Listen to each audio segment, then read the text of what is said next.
Welcome to Why I Hate Your Podcast.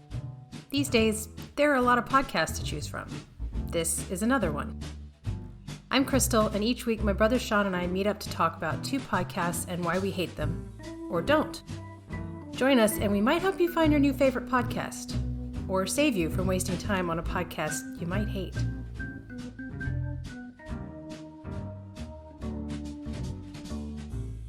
All right, so today we're going to be talking about a podcast series called Saving Apollo 13.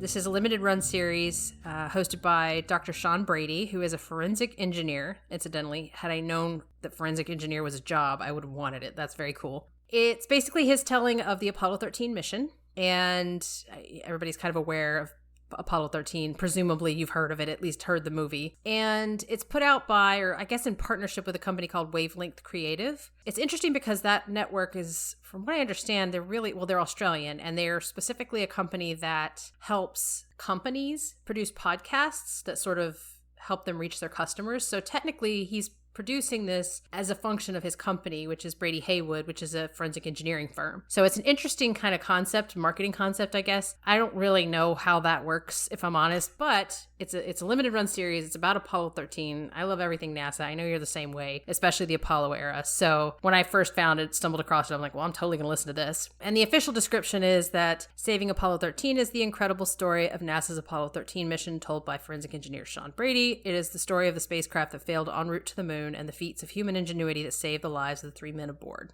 I listened to this a couple of years ago for the first time, and then I listened to it again when we were on a road trip, and I was trying to find a podcast my husband would be interested in listening to for that road trip, so we listened to it again at that point. You started listening to it for this podcast for us to review it. How many episodes did you make it through? I got through 4 episodes.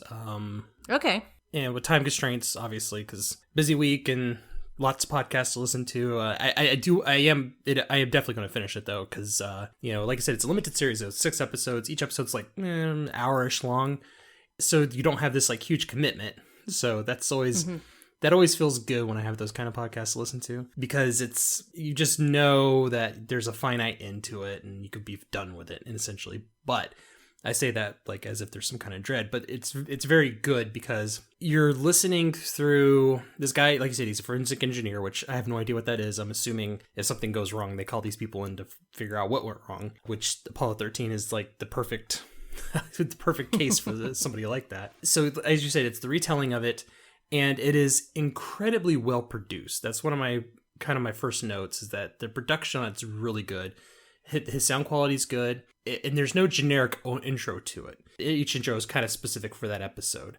There's I don't even remember if there's any ads. No, there aren't any ads. No, there's not. The only ad that's you can't really call it an ad, but at the end of each episode, he does mention, because he says this was made in partnership with Wavelength Creative, and then he gives a short little blurb about what Wavelength Creative can do to help companies connect, etc. It's like this 30, not even 30 seconds. It's probably 15 to 20 seconds, and it's the end of every episode, but that's it. There's no other ads. Right. And it kind of reminded me of like Park Predators, because they're sound effects, but it's kind of just more ambiance, and it's not really intrusive. Yes. He does cut in a lot of like the radio chatter as well, which is great, because that way you can get a lot of context, and sometimes he'll just say it instead of playing the audio, so it's kind of like a mix. Sometimes he'll just repeat the quote, or he'll actually have the actual direct radio communication playing as well. And again, like I said, the sound effects, it's all there for ambiance, and it's very muted in the background, nothing really major. Talking about the rocket or the limb kind of banging around, you might hear some thumping in the background or something.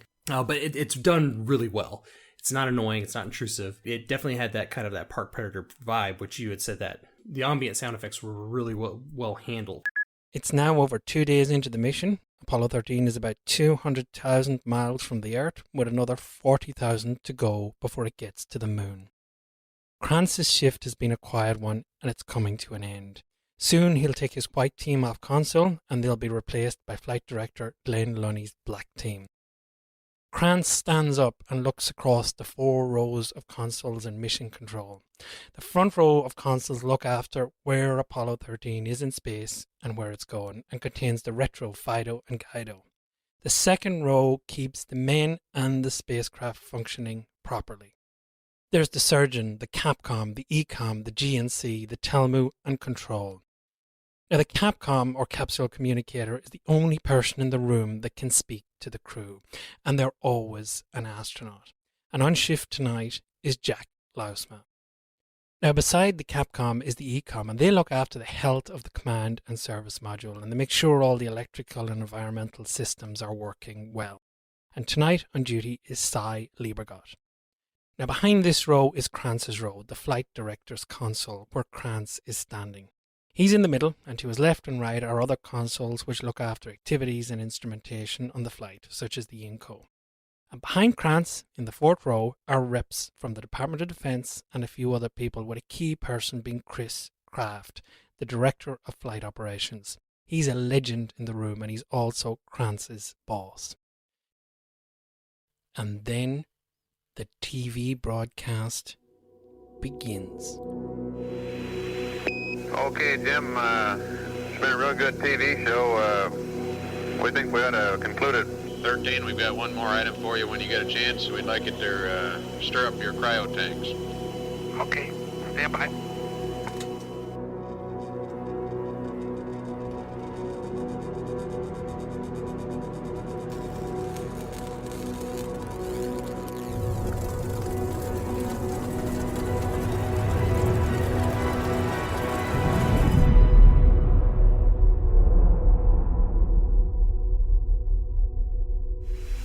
Houston, we've had a problem. The production is extremely good. Does this guy have any other podcasts by chance? Like other series?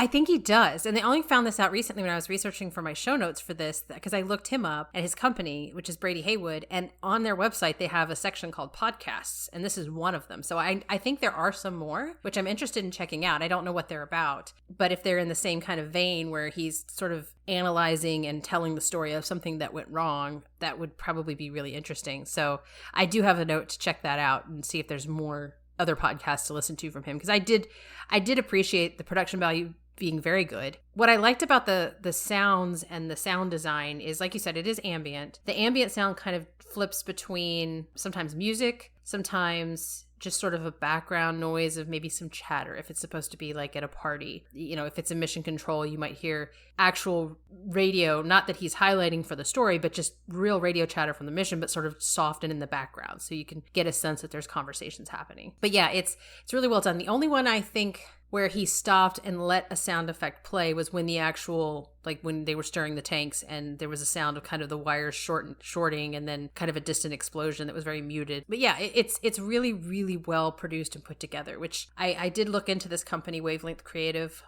It does seem that their podcast hosting services or production services are more for companies, and they're obviously in Australia. I think they focus on Australian podcasts. But yeah, the sound design was a huge plus for me, and I think I really appreciated the cuts to the actual conversations back and forth between Capcom and the mission and the crew. Now, what I found interesting is where he said what the people were saying, where he's saying, like, instead of it playing the radio chatter, he'll say, oh, Cy said this to Gene Kranz, and then Gene Kranz responded with blah, blah, blah. You know, he'll just kind of read it. I suspect that he couldn't get his hands on the chatter, the radio chatter between the different stations.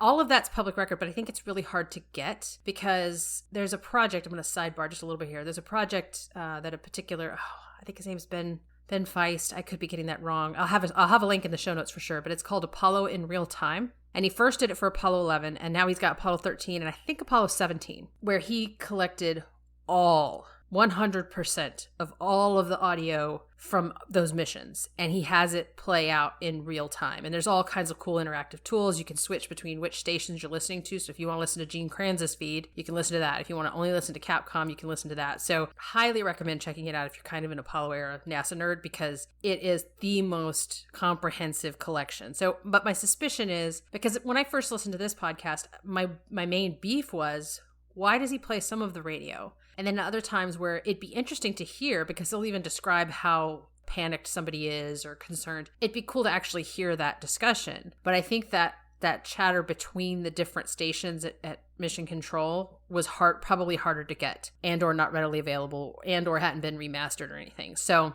without having to put a ton of money into it, I suspect that the stuff that he does play is what he could easily get his hands on in terms of quality audio. So I'm gonna not count that as a strike against it, because that was my only kind of real complaint when I first listened to it. Right. Was, okay, we'll play some more of the radio chatter, but I think he was just limited to what he had access to, is my guess.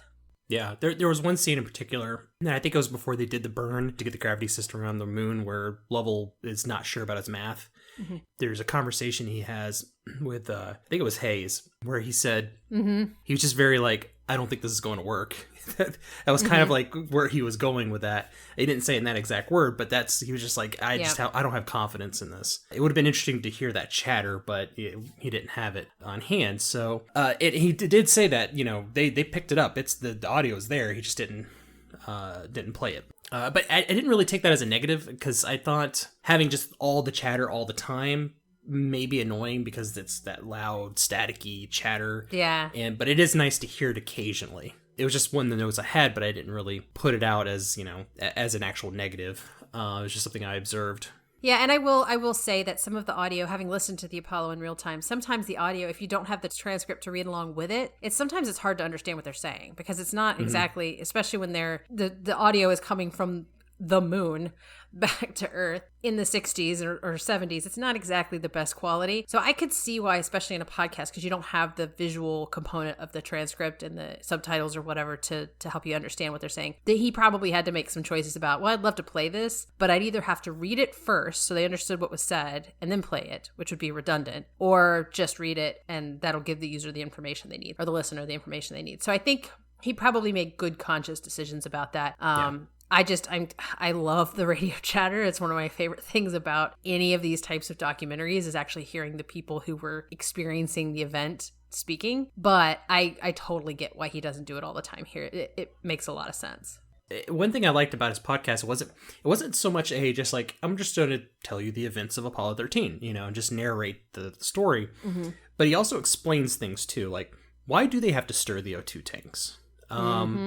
What do they have to use water for? What are all the uses of water? Obviously for drinking, but blah, blah, blah, these other reasons. And he kind of goes into a lot of technical aspects of the LIM and the actual capsule. And he gets into some of the technical stuff, why it was designed the way it was designed and what it actually does, which I really appreciate, because I find that super interesting, because we have these iPhones, which is a million times more powerful than the computer that was that landed us on the moon. Yes. So it's fascinating to me. It was like, I think we had mentioned in No Dumb Questions, at that Saturn V museum, where you can actually see the bits on the computer. Right. It was hand woven by seamstress, these copper wires. So that was one of the things I really appreciated about it. It wasn't just more...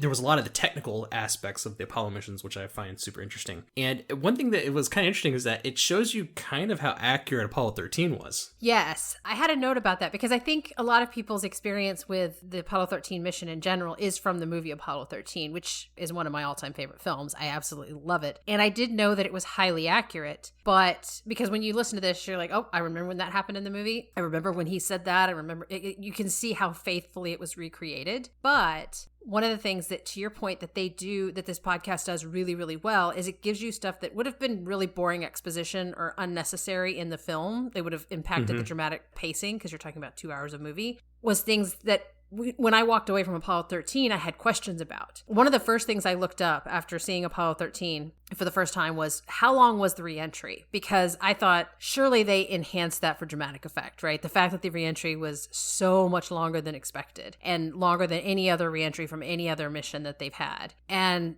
I was like, oh, they must have done that just to ramp up the drama, right? Well, no, it actually was longer than any reentry. It was that dramatic, but they don't explain in the movie why, because that all, of course, was figured out after the fact. And in this podcast, which I won't spoil it for you because I know it's coming, you haven't listened to the whole series, he actually does explain why that reentry took so long. And I was like, okay, thank you, because that was something, I'm sure I could get it from a book or, and I've watched several documentaries about Apollo 13, and I actually have purchased the audiobook for Lost Moon. I haven't listened to it yet, but yeah, so I think he does a really good job of not, I won't say he gets so much into the weeds and the minutia that it becomes boring, because it doesn't, but he does a really good job of giving you a lot of the information about why some of that stuff's really important and or what exactly happened, like the detail that kind of fleshes out the story. Yeah. And I think there's a lot more problems that came up after they stirred the tanks and it blew up. There's a lot more problems that came up that if you watched just Apollo 13, you wouldn't know if that were a problem. And one of the things I found interesting was that he had mentioned that they were actually on the return trip home, they were going too fast. Mm-hmm. And it would put them in the Atlantic, and they weren't prepared. There was no way they could get the Navy prepared for retrieval in the Atlantic that fast. So they actually had them slow down a little bit. Mm-hmm. To wait for the Earth to rotate, so that way they would land in the Pacific. And maybe that's one of the reasons why the reentry was so long, because it probably wasn't their original planned trajectory into Earth. So all these little kind of mundane things that would have been in a movie that maybe had easy solutions, they didn't really bring up, because you only have so much time in a movie. Right. But I still enjoy listening to those problems and how NASA solves them, because it's pretty much like everything that could have gone wrong in this mission went wrong, and we successfully solved all those problems. Yes. And it's kind of like The Martian in a way that yes, there's always the next problem to solve, and yes. So that's it. That surviving out in space is about problem solving, and so it's just really interesting you get a sense of just how ingenious these engineers were to think of some of the crazy solutions that they came up with to get these people home. Well, and to give Ron Howard credit too, in terms of the film, they did include, they kind of cherry picked the things that happened, because to your point, there was many more that happened, many more things that went wrong, and they might have been minor. They did pick a few minor ones, like the fact that they would have to store all of their urine because the urine dumps would potentially push them off the trajectory. Right. So they did pick and choose a few, but they did a nice balance where it wasn't just burying you in all this information or making the movie 5 hours long. But the beauty of a podcast is it can be longer. You can get all that information. It can still be entertaining and riveting if you have a good storyteller. And I think this guy does have a really good delivery style. And I think he also did a really great job writing the script, because I think he had some assistance, obviously, from Wavelength Creative in terms of editing. But I thought that the historical context that he provided was really perfectly targeted. So when you go into the story of Apollo 13 or any Apollo mission, there's all this history leading up to how they got there. And you could do a whole series on just that, or mini series on that. So you have to be really picky and choosy about what you grab. And when I first listened to it, when he started talking about Apollo 1, I was thinking, okay, it is related, obviously, and it's important to the story of Apollo 13, but I was wondering why specifically he was choosing it. And then it became very clear the reason he chose it is because he wanted to talk about how Gene Kranz took the accountability both on himself and his team and said, this is all of our fault. Like, every single one of us is responsible for this fire and these 3 men's death. And the whole tough but competent thing and how we're going to handle this sort of thing going forward. That's important because that drives how they handled Apollo 13. That establishing that level of accountability, as well as that ability to problem solve and to be accountable and to be tough but competent no matter what you need to do. Famously, Gene Kranz, the way he ran that ship is the reason that a big part of the reason why Apollo 13 was a successful failure. So I think the things that he chose when he was talking about it, and the stuff about Lovell not being in the first astronaut class, like being rejected, like I didn't even know that. I didn't. I actually put that in as a note. As like I had no idea that he was going for the Mercury program. Yeah, exactly. So that was. I think he did a really nice job. He didn't spend too long, because I think that first episode is only 32 minutes, but it sets up exactly what you need. And I love that he started. This is just smart writing. He started with the event. Right? The very first thing you lead into is the Houston, we've had a problem. And he gives you that little snippet because that's what you're there for. If you know anything about Apollo 13, you know that. And then he cuts back and starts giving you the history leading up to the event. And he does it very succinctly, gets you what you need. I just really appreciate the pacing and the way he sort of laid out the narrative. It was really, really good. And for some reason, I kept having visions of Clint Howard talking during some of those episodes. Yes. Every time he mentions Cy Liebergott or Gene Kranz. I mean, Gene Kranz, I picture both the real Gene Kranz because I watched so many documentaries and Ed Harris because he did such a phenomenal job. But yes, anytime he mentions Cy, I picture Clint Howard in my head. And I can hear him talking. This kind of reminded me a lot. There was a series on Discovery Channel. It was called When We Left Earth. Yes. And I want to say it was like 8 episodes or maybe 10. It was Gary Sinise did the narrating for it. Yep. And it's all interviews and it's all clips, of various stages of the Mercury, Gemini, Apollo, the Skylab, Shuttle, ISS, all that stuff. It reminded me a lot of that because it's using all this historical stuff and it's using direct stuff from these people who were there. So if you enjoy this series, I definitely recommend looking for When We Left Earth, which it used to be on Netflix. It's not on Netflix anymore, so I don't know where you can get it. I guess maybe if you have Discovery Plus now or something, it might be on there. But if you ever see it, I would definitely check it out if you enjoy this podcast. Yeah, and I appreciate that reminder because I love that series and I haven't watched it in a long time, and I did just sign up for Discovery Plus, so I'm going to be going back and finding it because that was a fantastic series. I agree, for sure. Yeah. So I guess I could probably talk longer about this because I just love this topic, but I'd probably go off the podcast and talk about other stuff. So I will go ahead and say I think it's pretty obvious. I love this podcast. I do not hate it. I have listened to it 2.5 times now, and I keep it in my feed just because if I'm kind of out of things to listen to, which isn't really a problem anymore now that we're doing this podcast, but it was kind of a default one I could go back and listen to and enjoy. The one thing I didn't mention I'll call out is that just because this kind of thing will distract me, and in case anybody else has the same problem. So Dr. Sean Brady has a very interesting accent. I thought he was Irish. I'm pretty sure there is Irish there. I mean, his name is very Irish, but he lives in Australia. So it doesn't quite sound like a normal Irish accent. It's not quite Australian. So I spent probably longer than I should have sitting there going, what accent is that? Let me try to figure it out. So just to save yourself that, if you are that kind of person who's like, oh, is he from South Africa? What is this? It's some sort of combination, I think, of Irish and Australian accents. So I'll save you the frustration if that sort of thing kind of hangs you up as you try to figure it out. Yeah, and for my rating, I definitely don't hate it. I loved it, and I will finish it. I didn't get a chance to fully finish it, but I will for sure. Mm-hmm. And I probably need to look to see what his other podcasts are, because if it's as well as produced as this one, then those are probably going to be pretty good too. Who knows? It could be a completely different subject for all I know. They could be talking about pregnancy. I don't know. But as it's on his forensic engineering company's website, I'd be shocked if that was the topic. And one thing about his accent, though, it's not as thick, because we did the episode on History on Fire, which this guy has a super thick Italian accent. Mm. His accent it's not as thick as Bellelli. And the thing is, it's like his narration, I wouldn't say it's monotone. No, it's not. But it's not excitable though, right? He has a consistent pace with the way he describes stuff, but there's no like level of excitement or there's no dramaticism. Yeah, he's not acting. Right, yeah, exactly. He's not acting. There's no drama to it, and it's straight, but it's not monotone though. So, but yeah, I loved it. I thought it was a great series. So I'll definitely be checking to see what else he has out there. Yeah, I would compare it to like a really good voiceover narrator for a documentary series or something. He tells it well. He doesn't inject a lot of performance into his reading of it, but it's also not monotone. And you're right. I didn't mean to imply that his accent was super thick or anything. It's just an interesting accent. So, but he does a really great job, and it's totally, you're not going to have any problem understanding him.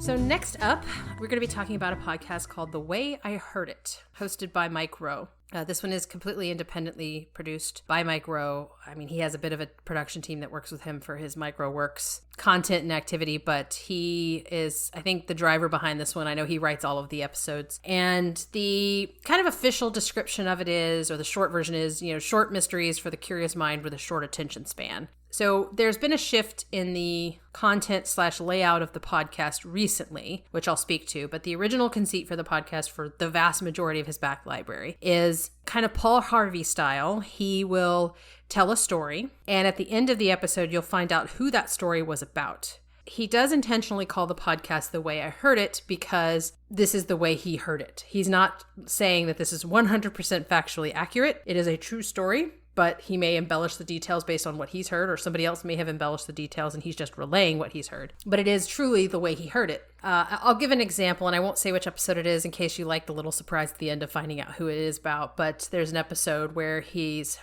the character in question ends up being Mel Brooks. And it's a story that I had never heard about Mel Brooks. I did not know this was in his past. It was highly entertaining, very funny, typically of Mel Brooks. But that's the kind of thing. And the character in question could be somebody from history, could be somebody who, again, is a Hollywood celebrity, could be a musician, could be anything. They're very, very well written. If you aren't familiar with Mike Rowe, I think he first became famous as the host of Dirty Jobs. He did have some minor kind of San Francisco-based TV program prior to getting the Dirty Jobs gig with Discovery Channel. And then he's done the voiceovers for tons of Discovery material, including Deadliest Catch, How the Universe Works. There's a litany of things that he's done voiceovers for. He has a very interesting and colorful past, if you know anything about Mike Rowe. The podcast is just his kind of fun little stories. They're very short. They range in length from like 7 to 10 minutes. The actual podcast length will be a little longer because he'll do a quick intro at the beginning that sort of teases the story. And then he'll have a quick ad read from whoever's sponsoring it. And then he launches into the story. And the story itself might be 7 to 10 minutes.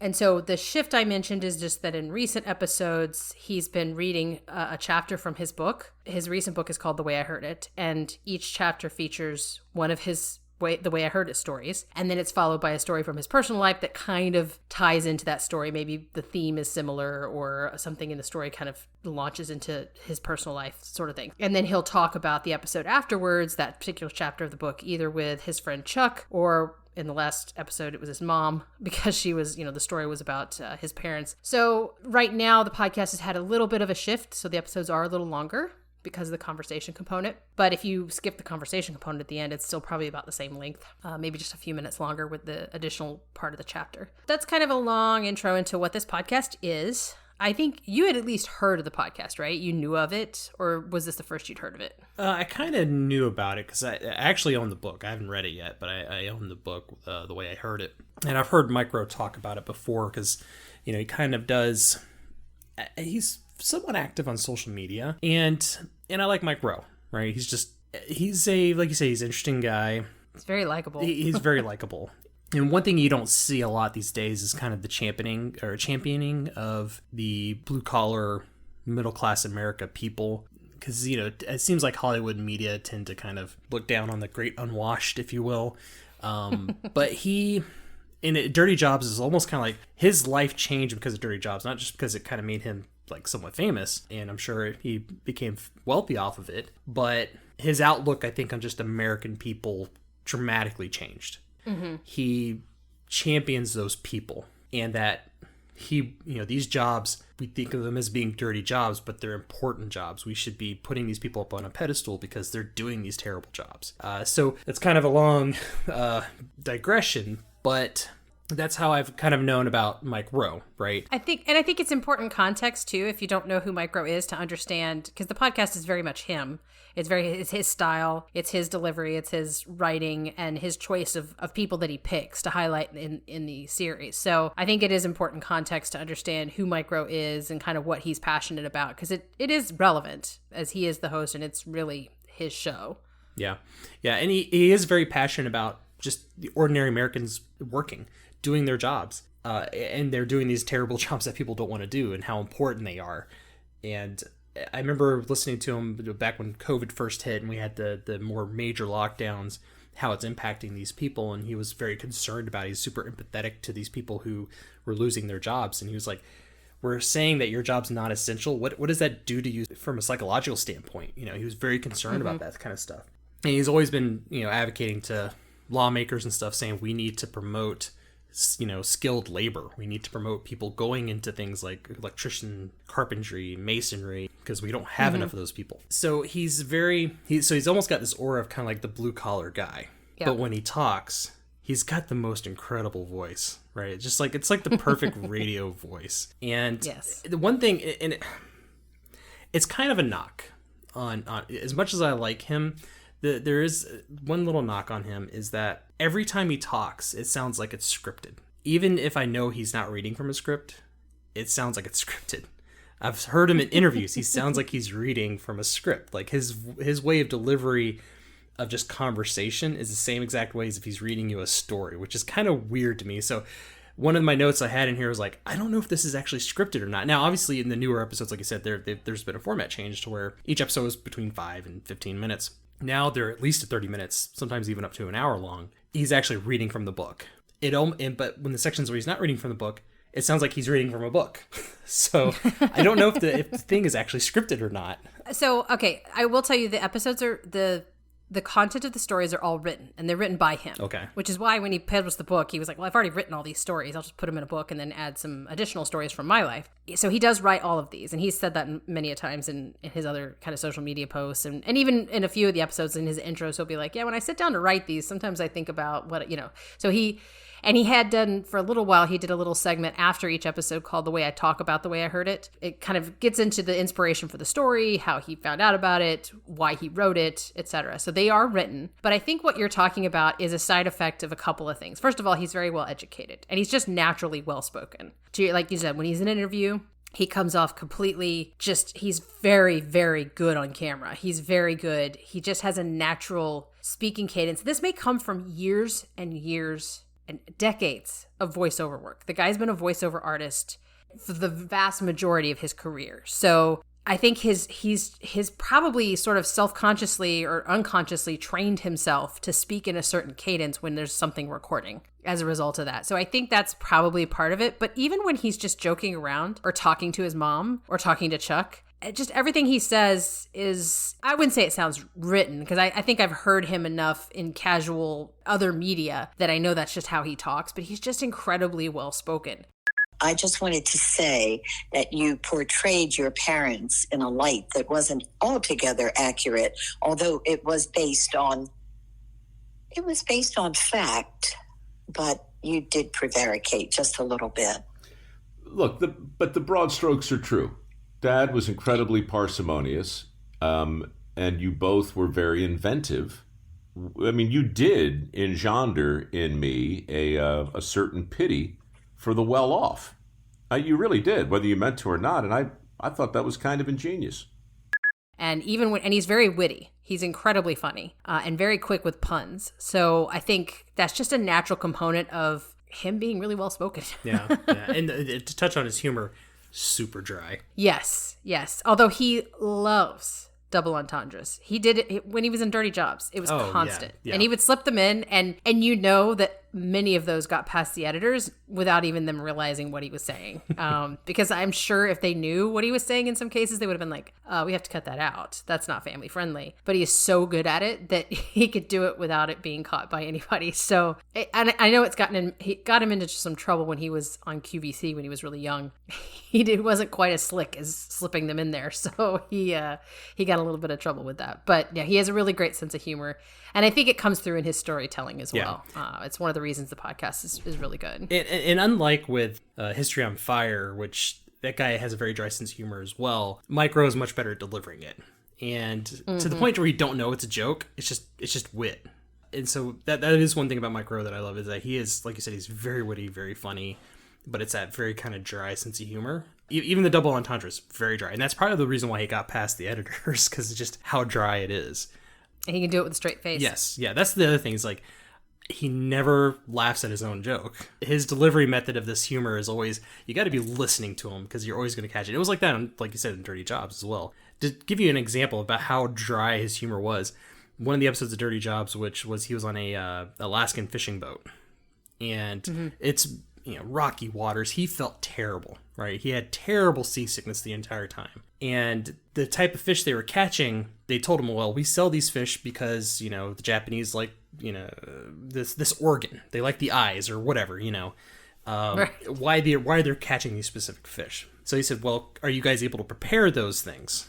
And they're like, sure, we can prepare that. And they give it to him. And here he is. He feels terrible already. And he's eating these disgusting meals. But he keeps his humor. He keeps up his humor. He's still witty. And it's so dry. And it was one of the funniest episodes of Dirty Jobs, in my opinion. So you have to kind of like that kind of humor. And like I said, his voice is just... There's a reason why he does so much voiceover work, because it's such a great voice. It's like butter. Yeah. Let's be honest. Well, and he was an opera singer. That's what he did before he got into TV at all, was he sang in the opera in Boston. Or in Baltimore, excuse me. So yeah, he's got this incredible baritone voice. Again, his delivery style, he's just tailor-made to have a podcast, because the guy, his voice is his living and always has been. I think what's fun about the podcast is when you're listening to it, because there's always going to be a surprise at the end of who this is about, you're trying to guess who it is. And he's played on that a couple of times. This is why he's such a clever writer. There's been a few episodes where he's intentionally making you think he's talking about someone. And so you think you've got it figured out, right? He's telling the story in a way that, like, okay, he's talking about, I can't remember a specific example, but I'll say he's talking about Michael Jackson, clearly. exactly. And it'll turn out he's talking about some musician from like the 1800s or something who just had a lot of similar kind of bookmarks in their life to that character. So he knows that that's what you're trying to do as you listen to the episode, because that's sort of the point. And he will occasionally trick you, which is the fun of the episode. And I did not listen to a lot of Paul Harvey. I was very aware of him, but this clearly was inspired by Paul Harvey and his, the rest of the story. It's really, really, really well produced, of course. I mean, the guy does voiceovers for a living. He has access to, he uses a recording studio, a recording booth. He's got somebody who handles his editing, although there's not a lot of editing because he's such a professional at this sort of stuff. But that's just the sound quality is amazing. Highlights how good his voice is. So it's just a pleasure to listen to. Ed had no reason to lie, none whatsoever. And yet, he did. Time and time again, Ed stretched the truth, even when his far-fetched fabrications served no purpose. A horseback encounter with a bear during a summer job evolved into a series of harrowing adventures. There were knife fights in railroad yards. There were tent mates killed by falling trees. There were terrifying rides through Indian country. But there were no witnesses to support any of this. During World War II, Ed claimed that OSS director Wild Bill Donovan wanted him on a secret mission to parachute into occupied France as the leader of a 7-man team of assassins. Ed also claimed that Hitler sent a U-boat to kill him. Wild Bill Donovan confirmed none of this. When he applied to the University of Chicago, Ed claimed to have been practicing law in Kentucky, when in fact he'd been teaching high school and coaching basketball, a pointless prevarication that very nearly ruined his career. But the tall tale he told in 1925 topped them all, a strange story of an unearthly encounter on a remote hilltop in Los Angeles. What exactly did Ed see on that fateful night in the hills? Was it a ghost? A Bigfoot? A UFO? No. It was something else, something truly unbelievable. And this time, there was a witness on hand to corroborate Ed's incredible story, a witness who just happened to be a hooker. And again, because they're pretty short, you can barrel through a ton of them. The thing about Mike Rowe is he knows when he's being funny. He knows exactly how to deliver the lines. He does like to slip in the double entendres. He does it even in his podcast. Like there's an episode actually that sounds incredibly dirty. Like when you're listening to it, and he said he got some, because he has a lot of fans who are very kind of straight-laced and stuff, because he was on Discovery for so many years. He just comes across as very wholesome, but he's really quite dirty sometimes. But he was telling us this one episode, and it sounds really, he doesn't get explicit, but it sounds very, like it's all about sex and everything. And you're kind of going, what is this story? And then it turns out it's completely not what you thought he was talking about. Everything he said was relevant to some other activity. It wasn't sex. It was something else. But again, he does such a good job writing it. Half the fun is just waiting to see what the twist is going to be at the end. And there's so many in his back catalog, so many that you can just...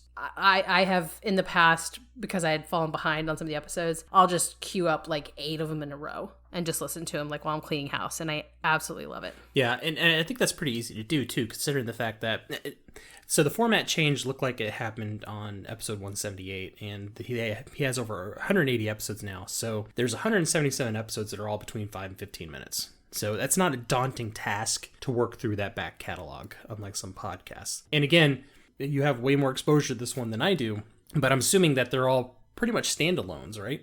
Yes, they're completely independent of each other. There's one exception, and it actually is the reason the podcast shifted a bit. So there's an episode, I think it's episode 178. It's called the Trouble with Episode something. It might be 177, but it's he's basically addressing a controversy that came up because he had done an episode about the trouble with 159. That's the name of the episode, and it is episode 176.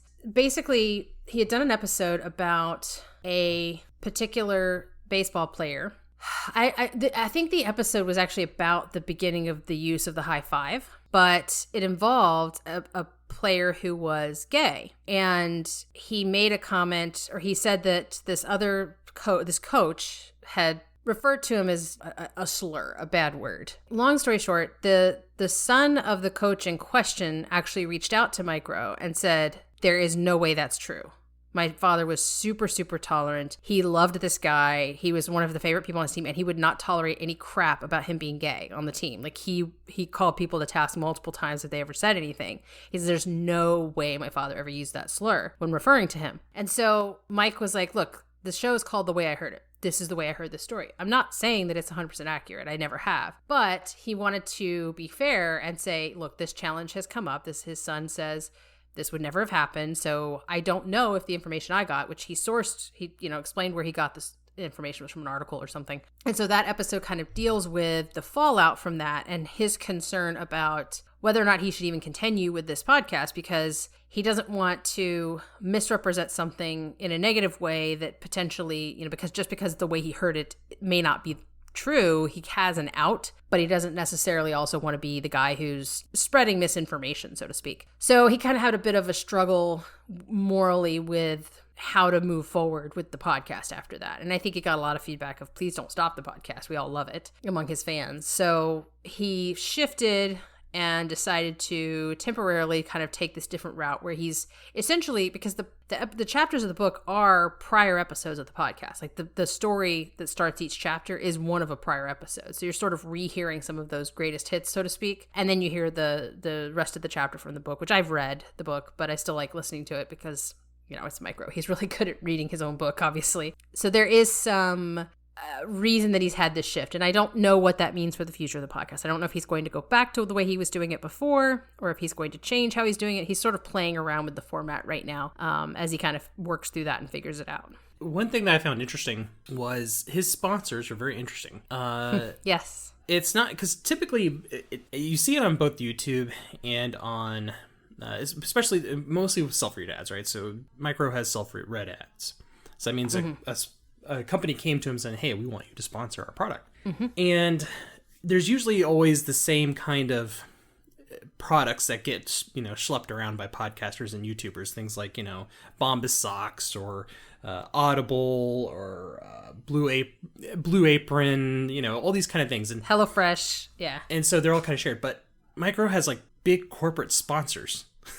Which, yes, I mean, and granted, yes, like in iHeart, you're going to get like a Geico ad or a Lexus ad or something like that, but it's just a commercial. But this is like Mike Rowe getting a, and I'm assuming the way iHeart works is that like Geico will just say, I want to buy ad space, and then iHeart determines where to plug that in. Right. Whereas this means SunTrust Bank came to Mike Rowe saying, hey, we want a spot on your podcast. I found that just very interesting. I don't know why, because, after listening to so many podcasts and hearing so many ads, I was like, oh, that's actually a big corporate sponsor. Yeah, he's been sponsored by NetSuite by Oracle, which is a massive, massive software company. He's had some kind of HR software. I think it was it was PeopleSoft or something. I don't remember. It was some huge company. A lot of people who target corporate clients. Mm-hmm. And I think the reason for that, and I think it's important also for context. So Mike Rowe, his big thing in his life is Micro Works, which is a nonprofit company that he runs, organization, I should say, not company, that offers scholarships to people who want to learn a skilled trade. And the only thing you have to do to be considered for this scholarship, you just have to sign off on what he calls the work ethic creed or something. And it's basically like, I commit to, maybe I won't enjoy doing this aspect of a job, but I'll still do my job. It's basically just like you need to have a good work ethic for us to consider you for this scholarship. And so he raises a ton of money for this particular, I mean, he does it with auctions. He does it with, he'll auction off stuff from his dirty job era. He'll auction off, somebody said, hey, I'll donate $1,000 to your charity if you'll sing the full Grinch Christmas song, you're a mean one, Mr. Grinch. And so, which he does that every year, but somebody always pays out the nose for it. So he's very creative in terms of raising money for his charity, his foundation. He has had a lot of those kind of, like Wolverine, the company that makes all the great work boots and work shoes for blue collar jobs. They've sponsored him multiple times, both on his podcast, and they've donated money to Micro Works. Most of the people who sponsor his podcast have also at some point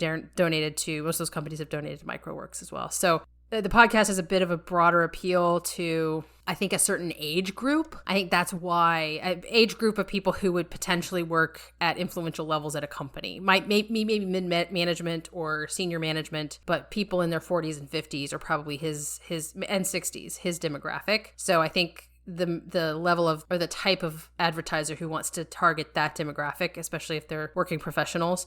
And I think specifically companies that they're blue collar industries, right? So people who are have leadership roles in these companies who do things like plumbing and all these things that he champions. I think that's who they're targeting with those ads, because they know that those people listen to Mike Rowe.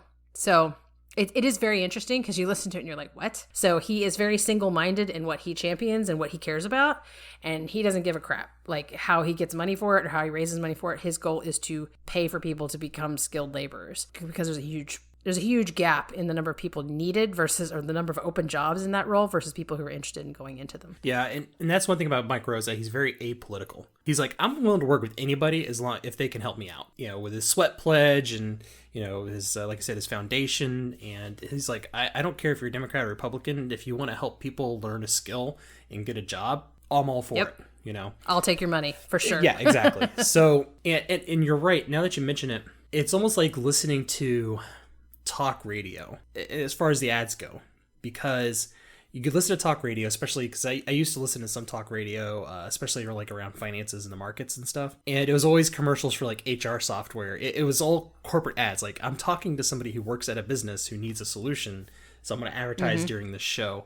And so yeah, it definitely feels that way. So that's interesting that these companies feel that that's kind of the demographic. And I guess maybe it's the follow-up or people following Mike Rowe after Dirty Jobs. Because if anything, these companies, they probably fought to get on Dirty Jobs because it's good for their business, essentially. And there was actually an episode of Dirty Jobs that was interesting, which was one guy who owned the company, he was not happy being on the show. Like, he was very annoyed by it. And I remember Mike being like, I don't understand this. Why you're just so annoyed by this? But because if anything, it's a net gain for those companies. But again, I think these people need these kind of skilled labor that Mike Rowe, is fighting for. And and I guess maybe that's the reason why these people just naturally would want to listen and follow Mike Rowe. I mean, and that's the thing, is like the way I heard it, it's not Dirty Jobs, right? He's not talking about skilled labor issues in America, and no. He's not talking about all this stuff. Like I said, it's just choose an interesting story about somebody and you try to guess who it is. But it's just interesting kind of like getting that context around him and what his audience is and just who he is. And I think the demographic is driven by who he is and his fans and his following versus the subject of his podcast. Now, his fans also happen to like the subject of his podcast, but the only way you're going to know about this podcast probably, I mean, it is very, very highly rated in terms of its ranking on Apple Podcasts or whatever. He was sitting at number 1 for quite a while, but that's because he has this huge army of followers who like whatever he produces. The ads are not, it's one of the rare occasions where the ads are not driven by the content itself. It's driven by, and the demographic is driven by the person who's hosting it. Mm-hmm. I think it makes sense in that context. But yeah, if you listen to the podcast purely just on what it is, you'd be wondering why the heck ZipRecruiter has sponsored multiple months of this podcast. Although that is one that does a lot of podcast sponsorship, ZipRecruiter does. And sometimes it's on podcasts where I'm like, I don't understand this. Why does this podcast, why is it sponsored by ZipRecruiter? That makes zero sense. But in this case, it makes sense, I think, based on Mike Rowe's following specifically. So I think it's fair to say it's a wide audience that would appreciate this podcast. If you like Mike Rowe, you're probably already aware and you probably already listened to it. But if you like Mike Rowe and you haven't heard the podcast, definitely check it out. You're probably going to enjoy it. But if you don't know anything about Mike Rowe and you're like, who the heck are they talking about? Or you vaguely know of the Dirty Jobs guy, you might just like it. If you love Paul Harvey, you will certainly like this podcast because it's very, very kind of similar vein in terms of the storytelling. But I guess my rating is obvious. I don't hate this podcast. I love it. I'm the one who suggested it. I wanted to cover it on the podcast because I think it's really, really good and entertaining. But I'm going to guess it sounds like you pretty much liked it too. Yeah, I don't hate it. And to be honest, I think I don't know if I'm a huge fan of the format change. I think I like the smaller dose episodes. It's not enough to make me say I hate it. I mean, obviously not, but I mean, I still love it. But I do prefer the previous format. Yeah, and I think I like this format because I like the extra content of him chatting with Chuck this is like a nice, for me, these episodes are like a nice addendum to the book. So like you've read the book, you get to hear the chapter again read by Mike Rowe, which is of course lovely. But then you also get to hear his thoughts on the story about his personal life. And anytime he calls his mom and records it, it's entertaining because his mom is also equally hilarious. So I do like these episodes, but in the context of the podcast, I prefer the podcast to be what it was. I'm glad he's releasing this, but I feel like it could have been a separate thing that was like an addendum to the book or an add-on or additional media around the book. I don't know what that would have looked like per se, but I like it. It's just, I think I like the podcast to be what the podcast was, and then I also like this other thing that he's doing right now because I still find it entertaining. But yeah, I think even if you're not like crazy about the current format, there's a whole lot of the back catalog you can go listen to. Yeah. No, I agree with that. And one point is that I have to mention Joe Rogan. So I don't know if Mike Rowe's been on Joe Rogan. To be honest, I've only seen Mike Rowe on other people's programs to be interviewed, not just to have long form conversations. So yeah, it's a good question. I don't know if he's been on Rogan. He's been on a lot of stuff. I mean, he like I said, he cares not who wants to talk to him. If it's going to get his Scholarship Foundation some attention, he will do it. He'll do interviews with any magazine. He's been on CNN, he's been on NBC, he's been on MSNBC, he's been on Today Show, he's been on Fox News, he's been on every news program you can imagine, again, to talk about his. And sometimes they'll take an angle of, what do you think about this news story? And he's literally there just to give a short little answer and then segue it somehow, and he's very good at it, into talking about his Scholarship Foundation, because that's why he's there. Yeah. So he's really agnostic about that. I would not be surprised. Now I want to look it up and see if he was on Joe Rogan, because it feels like the kind of thing he would excel at. Well, I don't know, because I've heard him on Ben Shapiro, his Sunday special or whatever. I listened to that because I was like, I noticed that Mike Rowe was on there. I was like, Mike Rowe's on Shapiro. That's interesting, because normally he's very apolitical. And so I was like, well, I got to listen to this then, because Ben Shapiro is that's another podcast. Hyper political. But and again, it was more of an interview as opposed to a discussion. And I'm like, dang it, I would like to hear just this long form discussion that isn't him, trying to get Mike Rowe's works stuff, just talking with somebody. And I know Joe Rogan would be, he does an interview, right? He always says that he's just doing a conversation, which I don't think Mike Rowe has ever done that kind of thing before. Well, he's done it, but he's done it like on his social media with his fans, or he's done it where he calls his mom and dad and has a conversation with them, and he records it and just posts it like, hey, here's this for your entertainment. I've seen him. I mean, he's not done anything where it's like a couple of hours like a Rogan episode would be, but I feel like I've seen him talk a lot, have a lot of conversations. But now that I think about it, it's always with people that are on his show, or I mean, he's had conversations with Chuck that he's put on Facebook before, because they've been friends for, I think, since high school, when they were in a barbershop quartet together.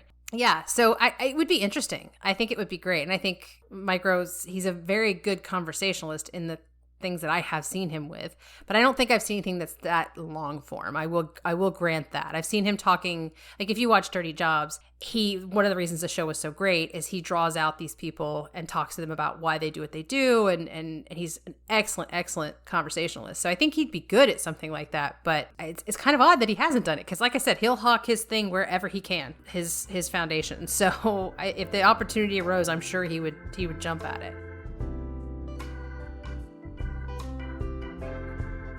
Have thoughts you want to share? Send us an email at whyihateyourpodcast@gmail.com, or visit our website at whyihateyourpodcast.com. You can also find us at Hate Your Podcast on Twitter and Instagram. Our intro, transition, and outro music is by Kevin MacLeod and licensed under Creative Commons. Please see the show notes for details.